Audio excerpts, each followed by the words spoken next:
Good morning મિત્રો, જય દ્વારકાધીશ। કેમ છો બધા? મજામાં? વેલકમ ટુ સ્વાગતમ છે આપણા દેશી મિની બ્લોગની અંદર। અત્યારે આપણે આવી ગયા છીએ વાડીએ, અને વાડીની અંદર અત્યારે જો મગ છે, મગનું વાવેતર કરેલું છે। આ બાજુ એટલું ખડ વાવેલું છે, ઓલો આપણે વાઢનું ખડ આવે એ ને એક પ્રોબ્લેમ થઈ ગયો છે। પ્રોબ્લેમમાં તો એવું છે મિત્રો કે જે આપણી મોટર છે ને, મોટરની અંદર દારની અંદર ફસાઈ ગયેલી છે।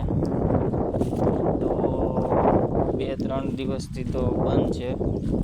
મગઈ જુઓ તમે, મગ ફૂંકાઈ ગયા છે।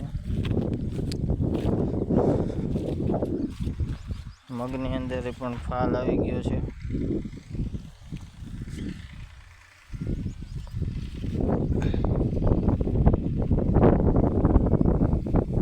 મગની અંદર પણ ફાલ આવી ગયો છે, અને એક કોર મોટર બંધ થઈ ગઈ છે, અને પાણી પાવાનું છે, અને એવું બધું છે।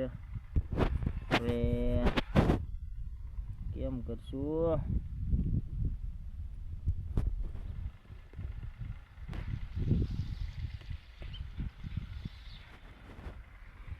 એવું છે।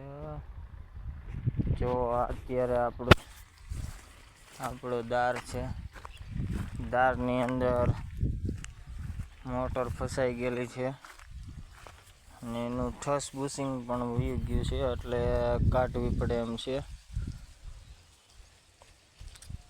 આ છે ખડ છે, મગ વાવવા પડે એમ છે। ફાલ આવી ગયો છે ને બધી એવું થયું છે। હવે બનાવ્યો આપણા વિડીયોની અંદર